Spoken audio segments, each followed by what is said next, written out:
Napakagwapo niyo po ngayon gabi. Nagulat ka ba, Direk? Direk, kamusta po, Direk? Ito na yun.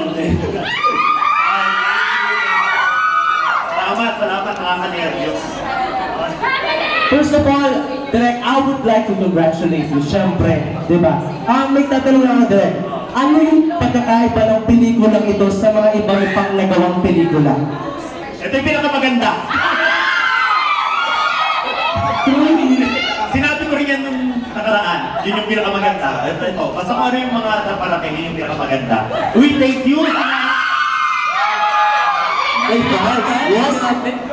Mga theater fans namin yan. Ako naman po, ano ang tinutulong ng pelikula sa society natin today? Kasi this is historical and at the same time, very literary. Kasi nanalo ko sa Carlos Malanga Memorial Awards Grand Prize. Siguro, that is the purpose naman of our existence na mga artists.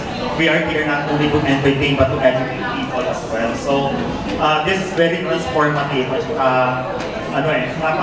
Napakalalim nung aral ng pelikula na dapat siguro panoorin nyo ng subaybayan nyo ng talagang makinig kayo ng talagang buong husay para maunawaan. Maraming po salamat po.